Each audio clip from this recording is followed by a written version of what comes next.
Hello students, let's see the question. So the question is select the incorrect statement with respect to growth model. बताना इनमें से कौन सा incorrect है regarding growth model.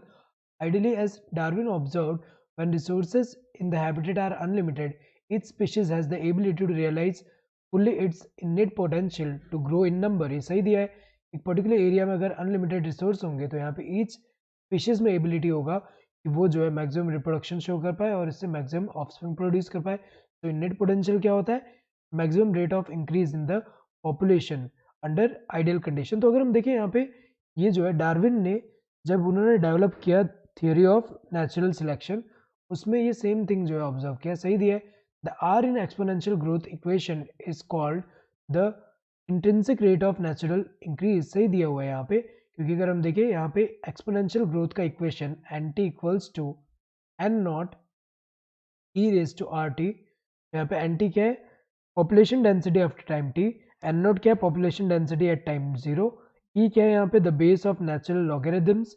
And T क्या है? Time. R क्या है यहाँ पे? Intrinsic rate of natural increase. सही है.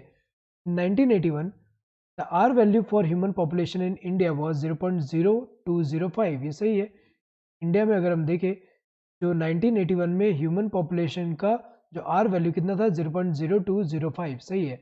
Darwin showed how even a slow growing animal like dogs and cats could reach enormous numbers in the absence of checks. ये जो है ये क्या है? ये गलत दिया हुआ है क्योंकि dogs and cats जो है ये slow growing animals नहीं है. जो slow growing animals कौन से होते हैं? जैसे कि elephant हुआ, जो elephants है.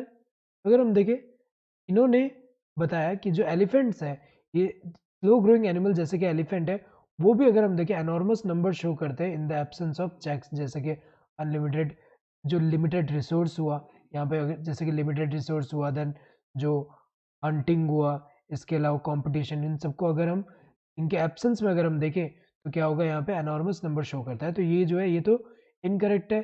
सो इनमें से कौन सा इनकरेक्ट है? This fourth one. So correct answer would be this fourth one.